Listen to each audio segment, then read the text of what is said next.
Hello बच्चों, let us read the question first. Mark the correct flow of tubular fluid in a nephron. Nephron में correct तरीके से flow कैसे करता है ट्यूबुलर फ्लूइड, हमें वो बताना है. तो यहाँ पर हम जो की कंसेप्ट यूज करेंगे वो होगा यूरिन फॉर्मेशन का. Urine formation.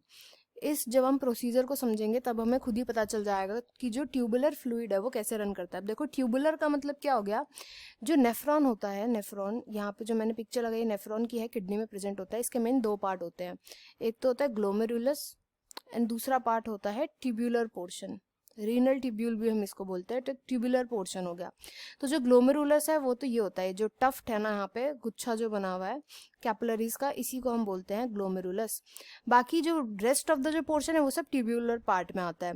अब इसे भी हम लेवल करेंगे तो सबसे पहले यहाँ पर आता है, जब ग्लोमेरुलस का जो जस्ट नीचे आता है वो होता है बोमेन्स कैप्सूल, जिसमें प्रेजेंट होता है बोमेन्स कैप्सूल, जिसके ऊपर ये ग्लोमेरुलस का जो ये गुच्छा जैसे स्ट्रक्चर है प्रेजेंट होता है. इसके बाद जो आपको ये जाती हुई ये ट्यूब लाइक स्ट्रक्चर दिख रहा है, इसको हम बोलते हैं पीसीटी. पीसीटी यानी कि प्रॉक्सिमल कॉन्वोल्यूटेड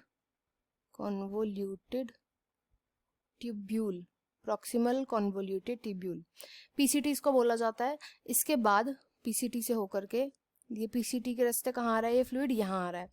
तो इस रीजन को, ये जो हेयर पिन लाइक रीजन है ना, ये पूरा का पूरा, इसको हम बोलते हैं Henle's loop. Henle's loop.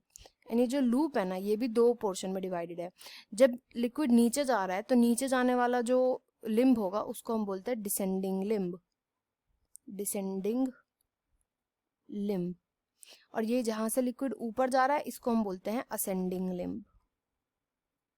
Ascending limb. इसके बाद नेक्स्ट जो पोर्शन आता है, इसके बाद यहां पर से यहां गया ये लिक्विड, तो इस वाले पार्ट को हम बोलते हैं डीसीटी.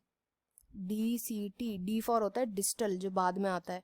प्रॉक्सिमल वाला पहले आता है, डीसीटी यानी डिस्टल वाला बाद में आता है, डिस्टल कॉन्वोल्यूटेड ट्यूब्यूल. इसके बाद ये जो बड़ी से लाइन जैसा हम स्ट्रक्चर देख रहे हैं, इसके पास यहाँ से चला जाता है लिक्विड, तो इस हम बड़ी से लाइन जैसे जो स्ट्रक्चर, इसको हम बोलते हैं collecting tube. Collecting tube. And यहाँ से जो फ्लूइड है वो फाइनली चला जाएगा यूरिनरी ब्लैडर के पास. तो ये सारे के सारे स्ट्रक्चर होते हैं. सबसे पहले आता है ग्लोमेरुलस में, फिर आता है बोमेन्स कैप्सूल से, पीसीटी से होकर के, डिसेंडिंग लिम्ब से होकर के असेंडिंग लिम्ब पे जाता है, फिर डीसीटी पे जाता है, and then finally collecting tube पे चला जाता है. तो ऐसे करके फ्लूइड जो है वो फ्लो करता है नेफ्रॉन के अंदर.